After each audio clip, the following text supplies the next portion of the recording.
नमस्कार विद्यार्थियों, मैं doctor Meenakshi Verma government senior secondary smart school feel खाना पटियाला में कार्यरत हूँ। बच्चों, मुझे कवि मैथिली शरण गुप्त जी की कविता की पंक्तियाँ याद आ रही हैं। वो कहते हैं, जो भरा नहीं है भावों से, जिसमें बहती रसधार नहीं, वह हृदय नहीं, वह पत्थर है, जिसमें स्वदेश के लिए प्यार नहीं। बच्चों, इसमें कवि कह रहे हैं कि वो हृदय नहीं है, वो पत्थर है, जिस हृदय में अपने देश के लिए प्रेम नहीं है, प्यार नहीं है, निष्ठा नहीं है, देश के लिए भक्ति नहीं है। तो बच्चों, अब हमें अपने देश के प्रति वफादार होना चाहिए, देश के प्रति निष्ठा रखनी चाहिए, देश के प्रति कर्तव्यनिष्ठ होना चाहिए। मुझे यहाँ पर किसी की कही हुई उक्ति भी याद आ रही है। किसी ने कहा कि आप ये मत पूछें कि देश ने मुझे क्या दिया, आप ये सोचें कि मैंने देश की प्रगति के लिए क्या योगदान दिया। क्योंकि देश की प्रगति एक व्यक्ति से नहीं होती, सभी व्यक्तियों से के सहयोग से देश की प्रगति होती है, देश का विकास होता है, देश की उन्नति होती है। तो बच्चों, इन्हीं विचारों को लेकर, इन्हीं भावों को लेकर आज मैं आपके सामने एक निबंध प्रस्तुत करने जा रही हूँ, जिसका नाम है मैं और मेरा देश। इस निबंध के लेखक हैं कन्हैयालाल मिश्र प्रभाकर। बच्चों, मैं निबंध पढ़ने से पहले लेखक का परिचय देना चाहूँगी। इसके लेखक कन्हैयालाल मिश्र प्रभाकर वो एक निबंधकार, रेखा चित्रकार, संस्मरणकार और एक पत्रकार के रूप में प्रतिष्ठित हुए हैं। कन्हैयालाल मिश्र प्रभाकर जी का जन्म उत्तर प्रदेश के सहारनपुर जिले के देवबंद गांव में 29 मई 1906 को हुआ। इन्होंने अपनी प्रारंभिक शिक्षा अपने स्थानीय गांव में ही प्राप्त की। उसके पश्चात उच्च शिक्षा प्राप्त कर रहे थे तो इसी बीच इन्होंने राष्ट्रीय आंदोलनों में भाग लेना शुरू कर दिया और राष्ट्रीय आंदोलनों में भाग लेने के कारण इनकी उच्च शिक्षा जो थी वो बीच में ही रुक गई और इन्होंने साथ ही पत्रकारिता भी आरंभ कर दी और ये निरंतर पत्रकारिता करते रहे। इन्होंने ज्ञानोदय पत्रिका का संपादन किया और ये स्वतंत्रता आंदोलन के दौरान कई इन्होंने जेल यातनाएं भी सही और कई जेल यात्राएं की। इन्होंने एक सफल पत्रकार के रूप में अपना नाम तो दर्ज करवाया ही, लेकिन साहित्य की विभिन्न विधाओं में इन्होंने अपना साहित्य रचा, जिसमें इन्होंने कुछ रेखा चित्र संग्रह लिखे। उनके नाम हैं नई पीढ़ी नए विचार, माटी हो गई सोना, और इनके कहानी संग्रह हैं आकाश के तारे, धरती के फूल। इनके संस्मरण संग्रह हैं दीप जले शंख बजे, और इनके निबंध संग्रह हैं जिंदगी मुस्कुराई, बाजे पायलिया के घुंघरू। बच्चों, इन्होंने जो भी निबंध लिखे वो राजनीतिक और सामाजिक दृष्टि से लिखे। इनके निबंधों की खासियत ये भी है कि इन्होंने जो इनमें शब्दों का या वाक्यों का प्रयोग किया है वो कहीं हमें थपकी देते हैं, कहीं हमें पुचकारते हैं, कहीं हमें डांटते हैं। और इन्होंने अपनी कलम से शब्दों का जो श्रृंगार किया है वो उन शब्दों काया ही जैसे पलट हो गई है। तो आइए अब हम इनका निबंध पढ़ते हैं, मैं और मेरा देश। बच्चों, मैं और मेरा देश निबंध आपकी 10वीं कक्षा की पुस्तक में संकलित है। बच्चों, इस निबंध को पढ़ने से पूर्व पहले मैं इस पर थोड़ा सा बताना चाहूँगी कि मैं और मेरा देश निबंध जो है राष्ट्रभक्ति की भावना से ओतप्रोत निबंध है। ये एक विचारात्मक निबंध है। इसमें लेखक ने बताया है कि एक व्यक्ति, देश का जो एक नागरिक है, वो देश से अलग नहीं है, भिन्न नहीं है। मैं और देश दोनों अभिन्न हैं। एक देश की प्रगति तभी संभव है जब वहाँ के नागरिक कर्तव्यनिष्ठ होंगे, देश के गौरव के लिए, देश के सम्मान के लिए, देश की प्रतिष्ठा के लिए कुछ करेंगे, कर्तव्यनिष्ठ होंगे। देश की प्रगति, देश का विकास नागरिकों के साथ ही है। एक व्यक्ति अपने देश से भिन्न नहीं है, देश के साथ जुड़ा हुआ है। उसका सम्मान देश का सम्मान है, देश का सम्मान उसका सम्मान है। उसकी प्रगति देश की प्रगति है, देश की प्रगति उसकी प्रगति है। उसका किया हुआ हर कार्य देश से जुड़ा होगा, तभी देश के लिए ये बात गौरवपूर्ण होगी। तो बच्चों, मैं आपके सामने निबंध पढ़ने जा रही हूँ। मैं चाहूँगी कि आपके हाथ में भी पुस्तक हो, तो आपको ये जो है निबंध अच्छी तरह से समझ आ जाएगा। बच्चों, ये निबंध जो है मैं आपको गद्यांशों की व्याख्या के रूप में ही आपके सामने प्रस्तुत करने जा रही हूँ, क्योंकि लंबा निबंध है। बच्चों, लेखक कहते हैं कि मुझे स्नेह करने वाला परिवार मिला था और ऐसा पड़ोस मिला था जिसका ममता, प्यार, दुलार पाकर मैं बड़ा हुआ था। और ऐसे समाज में मैं बड़ा हुआ जहाँ के संचित ज्ञान भंडार का उपयोग करके मैं अपनी समाज को सेवाओं का दान देकर और समाज की सेवाओं का सहारा पाकर मैं बड़ा हुआ। और मैं अपने नगर के लोगों का सम्मान करता था, लोग भी बहुत मेरा सम्मान करते थे। और बहुतों को मेरी ज़रूरत पड़ती थी और बहुतों की मैं ज़रूरतें पूरी करता था। इस तरह मुझे लगने लग गया कि मैं पूर्ण हूँ और मुझे में कोई अपूर्णता नहीं है। अब मुझे कुछ नहीं चाहिए, जो चाहिए वह सब कुछ मेरे पास है। मेरा घर, मेरा पड़ोस, मेरा समाज, मेरा नगर, सब मेरे पास हैं।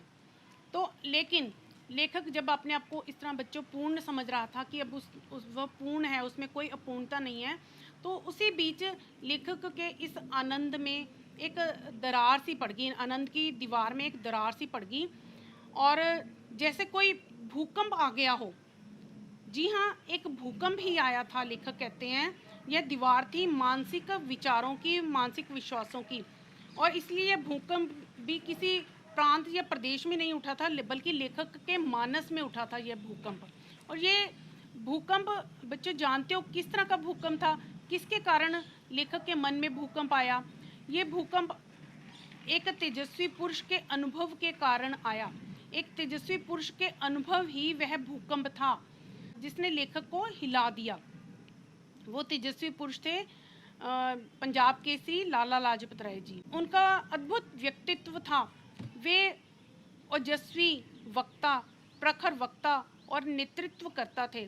उनकी कलम और वाणी दोनों में ही तेजस्विता की ऐसी किरणें थी कि वे फूटती थी तो अपने मुग्ध हो जाते थे और प्राय भौचक। तो बच्चों, यहाँ पे जब लाला लाजपत राय जी विभिन्न देशों में घूमकर आए, उन्होंने अमेरिका, इंग्लैंड, फ्रांस, विभिन्न देशों, संसार के विभिन्न देशों की यात्राएं की। जब वे वापस आए तो उन्होंने अपना अनुभव यहाँ पर आकर बताया कि मैं जिस जिस देश में भी गया, भारतवर्ष की गुलामी की लज्जा का कलंक मेरे माथे पर लगा रहा। जब उन्होंने अपनी ये वाली बात कही तो उस समय लेखक को झटका सा लगा। और कहाँ तो वो अपने आप को पूर्ण समझ रहा था। वो सोच रहा था कि मेरे में कोई कमी नहीं है, मेरे पास सब कुछ है, सब सुख सुविधाएं हैं। लेकिन अब उसे झटका इसलिए लगा कि उसे लगा कि वो पूर्ण नहीं है, अपूर्ण है, क्योंकि उसका देश अभी गुलाम है, परतंत्र है। और उसे लगा कि मनुष्य के पास संसार के यदि सभी स्वर्ग के उपहार भी हों, साधन भी हों, पर उसका देश अगर गुलाम हो तो वो किसी भी रूप में हीन हो, तो वे सारे उपहार और साधन जो है उसे गौरव नहीं दे सकते। अब लेखक ने ये अनुभव कर लिया था, महसूस कर लिया था कि वे अपने घर, अपने पड़ोस, अपने नगर की सीमाओं में ममता, सहारा, ज्ञान और आनंद के उपहार पाकर भी उसकी स्थिति बड़ी हीन है। और इतनी हीन कि कोई भी उसका अपमान कर सकता है, एक मामूली अपराधी की तरह। और उसे यह भी अधिकार नहीं कि वह अपने उस अपमान का बदला ले। उसके लिए कहीं बदला लेना तो दूर, वह उसके लिए कहीं अपील और प्रार्थना भी नहीं कर सकता। तो लेखक ने अब ये महसूस कर लिया था, लाला लाजपत राय जी के अनुभव ने उसे हिला दिया था, ये एक बात समझा दी थी कि वह पूर्ण नहीं अपूर्ण है, उसकी स्थिति अपूर्ण है, क्योंकि अभी उसका देश गुलाम है, स्वतंत्र नहीं है, परतंत्र है। तो बच्चों अब यहाँ पे लेखक ये भी बताते हैं एक व्यक्ति का कर्तव्य क्या होना चाहिए। अब एक व्यक्ति सोचता है कि मैं कोई एक साधारण व्यक्ति जो सोचता है कि मैं कैसे अपने देश के लिए कुछ कर सकता हूँ, किस तरह से अपने देश के सम्मान में मैं कोई कार्य कर सकता हूँ, मैं तो साधारण सा हूँ। तो लेखक यहाँ पे कहते हैं कि कोई वैज्ञानिक हो, वो अपने आविष्कारों से देश को कुछ दे देता है। अगर कोई धनपति हो तो वो अपने धन का भामाशाह की तरह समय पर त्याग करके देश के काम आ सकता है। परंतु हर एक आदमी ना तो वैज्ञानिक हो सकता है और ना ही धनिक। फिर जो बेचारा साधारण सा व्यक्ति है, जो अपनी रोजी रोटी की फिक्र में लगा हुआ है, अपने देश के लिए चाहते हुए भी क्या कर सकता है। तो लेखक कहते हैं कि एक साधारण से साधारण व्यक्ति भी अपने देश के सम्मान के लिए, अपने देश के गौरव के लिए, अपने देश की तरक्की के लिए, अपने देश के विकास के लिए बहुत कुछ कर सकता है और करता है। अब जैसे लेखक कहते हैं कि एक जो लड़ने वालों को रसद पहुंचाता है व्यक्ति, या जो अन्न उगाता है व्यक्ति, या युद्ध में जय बोलता है व्यक्ति, ये इनके महत्व को हम नकार नहीं सकते। ये व्यक्ति भी अपने देश के लिए बहुत कुछ कर रहे हैं। और एक खिलाड़ियों को प्रोत्साहित करने वाली की जो दर्शकों की तालियां होती हैं, या मुशायरों और कवि सम्मेलनों में जो लोग दाद देते हैं, वो व्यक्ति भी एक तरह से बहुत कुछ कर रहे हैं। उनके महत्व को भी हम नकार नहीं सकते, कम नहीं कह सकते।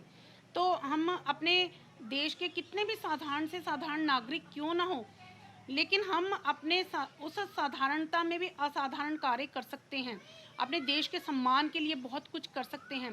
कहते हैं कि अकेला चना भार नहीं फोड़ सकता, ये 100% झूठ है, क्योंकि एक साधारण व्यक्ति भी, एक आम व्यक्ति भी अपने देश के लिए बहुत कार्य कर सकता है। हम अपने कार्यों से अपने देश का गौरव बढ़ा सकते हैं, तो अपने अपने बुरे कार्यों से अपने देश को कलंकित भी कर सकते हैं।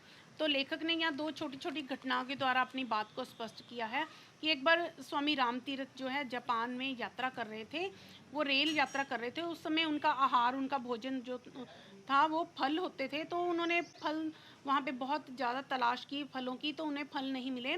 तो एक स्टेशन पे जब रेलगाड़ी रुकी तो उन्होंने अपने मन में ही बोलने लगे कि यहाँ शायद अच्छे फल नहीं मिलते। तो एक जापानी युवक जो अपनी पत्नी को वहाँ छोड़ने आया हुआ था, उसने स्वामी राम तीर्थ की ये बात सुनी, तो वो भाग कर गया और एक फलों का टोकरा ले आया और स्वामी राम तीर्थ को सौंपा। तो स्वामी राम तीर्थ ने फल लेते हुए सोचा शायद ये विक्रेता है, फल विक्रेता है। तो उससे उन्होंने उसका दाम पूछा, तो उस व्यक्ति ने दाम लेने से मना कर दिया। उसने कहा कि अगर आपने मुझे इनका फलों का दाम ही देना, इनकी कीमत ही देनी है, तो आप अपने देश में जाकर ये मत कहिएगा कि जापान में अच्छे फल नहीं मिलते। तो आपने बच्चों देखा कि एक व्यक्ति ने इस तरह अपने इस छोटे से कार्य से अपने देश के गौरव को बढ़ा दिया। अब दूसरी घटना देखिए, जो अपने कार्य से देश के गौरव को कलंकित कर देता है। जापान में एक व्यक्ति पढ़ने के लिए आया होता है किसी दूसरे देश से। वो वहाँ के सरकारी पुस्तकालय से एक पुस्तक लेता है और घर में जाकर उस पुस्तक के जो है कुछ पृष्ठ जो है, दुर्लभ पृष्ठ जो है फाड़ देता है। और उसको ऐसा करते हुए एक जापान का युवक देख लेता है और वो पुस्तकालय में जाकर उसकी शिकायत करता है, और पुलिस उस व्यक्ति के घर आकर वो दुर्लभ चित्र जो है प्राप्त कर लेती है, और उस व्यक्ति को अपराध का दंड दिया जाता है कि उसे उस वहाँ से निकाल दिया जाता है। और पुस्तकालय के बाहर भी लिख दिया जाता है कि इस पुस्तकालय के अंदर उस देश के व्यक्तियों का आना वर्जित है, उन देश के व्यक्तियों को का प्रवेश जो है यहाँ नहीं होगा। इस तरह आप देखते हैं कि एक युवक ने जहाँ अपने काम से अपने देश का सिर जो है ऊंचा कर दिया था, वहीं एक युवक ने अपने काम से अपने देश के मस्तक पर कलंक का टीका लगा दिया। तो बच्चों इन घटनाओं से यह स्पष्ट होता है कि हर एक व्यक्ति अपने देश के साथ बंधा हुआ है। देश की हीनता और गौरव का फल उसे ही नहीं मिलता, उसकी हीनता और गौरव का फल उसके देश को भी मिलता है। तो बच्चों, आपने ये दो घटनाएं सुनी, आपको स्पष्ट हो गया कि हर व्यक्ति अपने देश के साथ जुड़ा हुआ है, बंधा हुआ है। उसका वो सही कार्य करता है तो उसको गौरव जो है देश को मिलता है, वो गलत कार्य करता है तो वो देश को ही कलंकित करता है, देश का नाम जो है कलंकित करता है। तो अब यहाँ पे बच्चों एक और बात लेखक आपको बता रहे हैं कि कोई भी जब हम कार्य करते हैं तो उसका महत्व कार्य की विशालता में नहीं है बल्कि उसकी भावना में है कि हमने काम बड़ा किया या छोटा किया। इससे फ़र्क नहीं पड़ता, फ़र्क इससे पड़ता है कि हमने काम जो है किया वो किस भावना से किया। क्योंकि जब आप छोटे से छोटा काम करते हैं और अगर उसके पीछे भावना अच्छी है, आप उसको अपना कर्तव्य समझकर करते हैं, आनंद के साथ करते हैं, मन लगाकर करते हैं, प्रेम के साथ करते हैं, तो अब वो काम जो कहे उसका काम का महत्व बढ़ जाता है।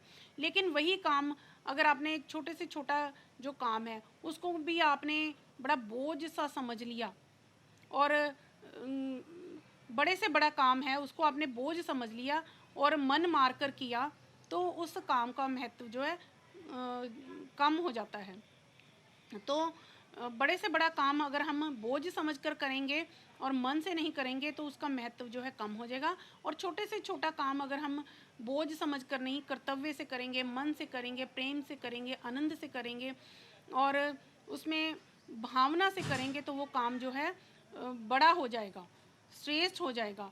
तो इस हर एक काम के पीछे भावना काम करती है।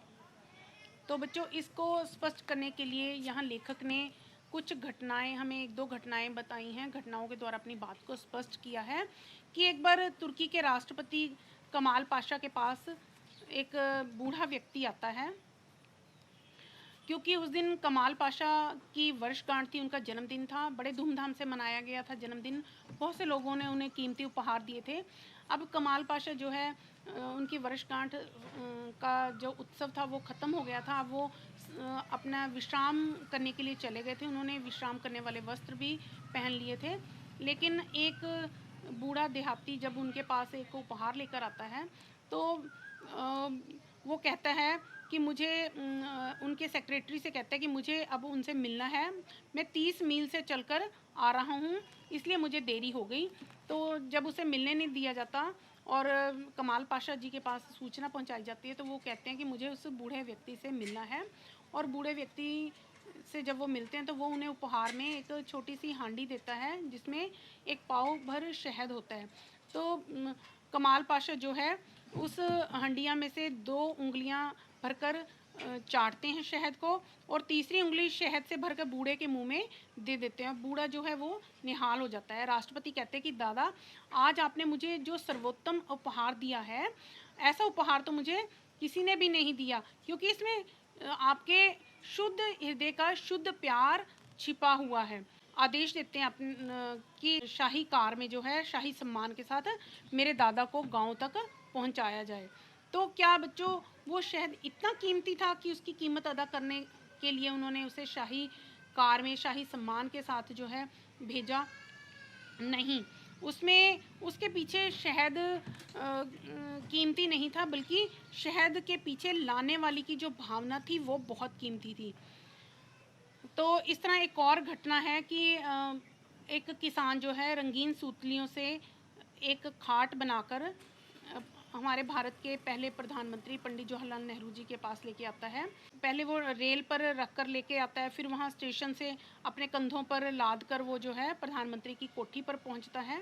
तो पंडित जवाहरलाल नेहरू उस खाट को देखकर बहुत बहुत जी भावमुग्ध हो जाते हैं, और तो फिर वे उसे सम्मान में उसके उस मामूली, हालांकि वो खाट हालांकि मामूली थी लेकिन वो मामूली नहीं रही थी, क्योंकि उसमें उस व्यक्ति का शुद्ध प्यार छिपा हुआ था। तो पंडित जवाहरलाल नेहरू से अपना दस्तखत किया हुआ फ़ोटो देते हैं, जिसको लेने के लिए देश के बड़े बड़े लोग, विद्वान और धनी तरसते रहते होंगे। तो बच्चों, आपने ये भी देखा कि इन दोनों घटनाओं के माध्यम से लेखक ने स्पष्ट किया है कि जो कार्य होता है वो चाहे छोटा हो चाहे बड़ा हो, लेकिन उसके पीछे भावना काम करती है। अगर आपकी अच्छी भावना है, जैसे इन दोनों व्यक्तियों ने अच्छी भावना से अपने प्यार से जो है वो उपहार लेकर आए, तो उपहार को उन्होंने, उनकी भावना ने कीमती बना दिया। तो बच्चों अब हाँ, यहाँ पे लेखक एक आपसे एक और बात आपको बताना चाहते हैं कि हमारे देश में दो बातों की सबसे ज़्यादा आवश्यकता होती है, सबसे ज़्यादा ज़रूरत होती है। एक है शक्ति बोध और दूसरा है सौंदर्य बोध। क्योंकि शक्ति बोध के बारे में मैं यहाँ पे बताना चाहूँ, हम अपने देश के शक्ति बोध को इस तरह से चोट पहुँचाते हैं कि हम चलती रेलों में, मुसाफिर खानों में, क्लबों में, चौपालों में, मोटर बसों में ऐसी चर्चा करते हैं कि हमारे देश में यह नहीं हो रहा, हमारे देश में वह नहीं हो रहा। हम अपने देश को की तुलना दूसरे देशों के साथ करते हैं, हम अपने देश को हीन बताते हैं और दूसरे देशों को श्रेष्ठ बताते हैं। इस तरह जब हम अपने देश की असफलताओं की बात करते हैं, अपने देश को कि इस तरह की बातें करके हम अपने देश की प्रगति में एक तरह से बाधा डालते हैं। तो इस तरह हम अपने देश के शक्ति बोध को अपने चोट पहुंचाते हैं, अपने देश की शक्ति को, अपने देश की ताकत को जो है कम करते हैं। और दूसरी ओर हम अपने देश के सौंदर्य बोध को चोट पहुंचाते हैं। वो किस तरह से कि हम अपने घर का कूड़ा करकट बाहर फेंकते हैं, मुंह से गंदे शब्द निकालते हैं, गंदे भाव निकालते हैं, प्रकट करते हैं, इधर की बातें उधर लगाते हैं, अपना घर, दफ्तर, गली सब गंदा रखते हैं, होटल, धर्मशालाओं में, जीनों में, कोनों में, और पीक थूकते हैं। उत्सवों, मेलों, रेलों में, खेलों में हम धक्का मुक्की करते हैं। निमंत्रित होने पर भी हम समय से लेट पहुंचते हैं और वचन देकर भी अपने घर आने वालों को समय पर नहीं मिलते। इस तरह हम जो है अपनी जिम्मेदारियों का पालन नहीं करते, अपने देश में अस्वच्छता फैलाते हैं, स्वच्छता नहीं रखते, अपने कर्तव्यों का पालन नहीं करते, और इस तरह हम अपने देश के सौंदर्य को चोट पहुंचाते हैं, अपने देश की सुंदरता को खराब करते हैं। तो बच्चों, जैसे पहले मैंने अपने देश के शक्ति बोध की बात की, तो वहाँ पे लेखक ने शक्ति बोध को चोट पहुंचाने वाली बात के साथ एक उदाहरण भी दिया है कि आपने नाम सुना होगा महारथी कर्ण, महाभारत में नाम सुना होगा, जिस कर्ण ने पांडवों का भाई होते हुए भी उसने कौरवों का साथ दिया था। तो कर्ण को बड़ा अपने आप पर अभिमान था कि वो बड़ा धनुर्धर है। तो वो जब भी वो उसका साथी होता है शल्य, जब भी महाबली कर्ण जो है अपने पक्ष की विजय की घोषणा करता था, तो हुंकार भरता था, अपने विजय के बारे में कहता था, तो शल्य उसकी बात सुनकर अर्जुन की अजेयता का हल्का सा उल्लेख कर देता था। और बार बार उसका इस तरह उल्लेख करना जो है कर्ण के सामने कर्ण के आत्मविश्वास में एक संदेह की दरार पैदा कर देता है, जो कि उसके आत्मविश्वास को कम कर देता है, और जो उसके भावी पराजय की नींव में सफल हो जाती है। उसकी बात, शल्य की वो जो बात है, उसने बार बार कहा अर्जुन भी जो है अजय है, अर्जुन भी अजय है। इस तरह की बातें जो है उसकी शक्ति को कम कर देती हैं। अब आपने देखा कि इस तरह हम अपने देश के शक्ति बोध को चोट पहुंचाते हैं जब हम अपने देश की बुराई करते हैं, अपने देश की अच्छाई नहीं करते, अपने देश को हीन दूसरों के सामने प्रकट करते हैं, बताते हैं। तो इस तरह दूसरों के मनों में जो है अपने देश के प्रति वैसी भावना नहीं रहती जैसी होनी चाहिए। उस देश के लिए वो पुरुषार्थ करना कम कर देते हैं, देश की तरक्की के बारे में, विकास के बारे में, देश के उत्थान के बारे में सोचना कम कर देते हैं या बंद कर देते हैं। तो हमें इन दोनों चीज़ों से, शक्ति बोध और सौंदर्य बोध को हमें कभी भी चोट नहीं पहुंचानी चाहिए। तो बच्चों, यहाँ पे लेखक ने एक और यहाँ पे बात बताई है, एक और घटना बताई है कि हम जब भी मत डालते हैं, अपने वोट का प्रयोग करते हैं, तो हम सही मत का प्रयोग करें, क्योंकि देश की उच्चता और हीनता की कसौटी जो है वो मत ही है। हम अपने कार्यों को देश के अनुकूल करें कि जिससे देश के नागरिकों को आधार बनाकर देश की उच्चता और हीनता को हम तोल सकें। तो जिस देश के नागरिक यह समझते हैं कि चुनाव में किसे अपना मत देना चाहिए और किसे नहीं देना चाहिए, वह देश उच्च है। और जहाँ के नागरिक गलत लोगों के उत्तेजक नारों या व्यक्तियों के गलत प्रभाव में आकर मत देते हैं, वह देश हीन है।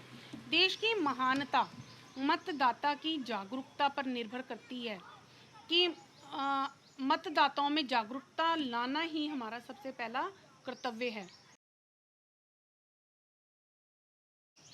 बच्चों, आपने निबंध सुना, समझा। अब मैं इसका अभ्यास कार्य प्रस्तुत करने जा रही हूँ। सबसे पहले हम करेंगे प्रश्नों के उत्तर, जो 1-2 पंक्तियों में दिए जाएंगे। लेखक को अपनी पूर्णता का बोध कब हुआ? जब लेखक को यह लगा कि वह सब लोगों की आवश्यकताओं को पूरा करता है और सब लोग उसकी आवश्यकताओं को पूरा करते हैं, तो उसे अपनी पूर्णता का बोध हुआ। मानसिक भूकंप से क्या अभिप्राय है? मानसिक भूकंप से अभिप्राय है विचारों और विश्वासों में हलचल पैदा होना। किस तेजस्वी पुरुष के अनुभव ने लेखक को हिला दिया? तेजस्वी पुरुष पंजाब केसरी लाला लाजपत राय जी के अनुभव ने लेखक को हिला दिया। मनुष्य के लिए संसार के सारे उपहारों और साधनों को व्यर्थ क्यों कहा गया?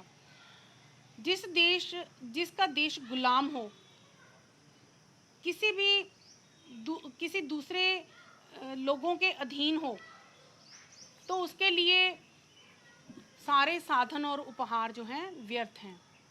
युद्ध में जय बोलने वालों का क्या महत्व है? युद्ध में जय बोलने वालों का महत्व है कि इससे योद्धाओं को प्रोत्साहन मिलता है। दर्शकों की तालियां खिलाड़ियों पर क्या प्रभाव डालती हैं?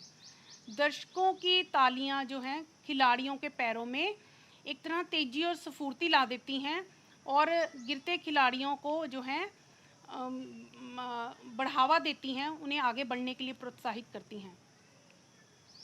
जापान के स्टेशन पर स्वामी रामतीर्थ क्या ढूंढ रहे थे? जापान के स्टेशन पर स्वामी रामतीर्थ खाने के लिए फल ढूंढ रहे थे। कमाल पाशा कौन थे? कमाल पाशा तुर्की के राष्ट्रपति थे। बूढ़े किसान ने कमाल पाशा को क्या उपहार दिया? बूढ़े किसान ने कमाल पाशा को एक हांडी में पाव भर शहद उपहार में दिया। किसान ने पंडित जवाहरलाल नेहरू को क्या उपहार दिया? किसान ने पंडित जवाहरलाल नेहरू को रंगीन सूतलियों से बुना हुआ एक खाट उपहार में दिया। लेखक के अनुसार हमारे देश को किन 2 बातों की आवश्यकता है? लेखक के अनुसार हमारे देश को शक्ति बोध और सौंदर्य बोध, इन 2 बातों की आवश्यकता है। शल्य कौन था? शल्य महाबली कर्ण का सारथी था। तो बच्चों, आपने ये प्रश्न समझे, इनके उत्तर भी आपको अच्छी तरह से समझ आ गए होंगे। अब अगले प्रश्न है, 3-4 पंक्तियों में उत्तर दीजिए। लाला लाजपत राय के किस अनुभव से लेखक की पूर्णता को अपूर्णता में बदल दिया? लाला लाजपत राय जी ने जब आकर विभिन्न देशों से जब वो घूमकर भारत आए, तो उन्होंने भारत में आकर बताया कि मैं जिस जिस देश में गया तो भारत की गुलामी की लज्जा का कलंक मेरे साथ साथ रहा, और इस बात ने लेखक की पूर्णता को अपूर्णता में बदल दिया। स्वामी रामतीर्थ द्वारा फलों की टोकरी का मूल्य पूछने पर जापानी युवक ने क्या कहा? जापानी युवक ने कहा कि अगर आपने मुझे इसका दाम ही देना है तो आप अपने देश में ये जाकर मत कहिएगा कि जापान में अच्छे फल नहीं मिलते। किस देश के विद्यार्थी ने जापान में ऐसा कौन सा काम किया जिससे उसके देश के माथे पर कलंक का टीका लग गया?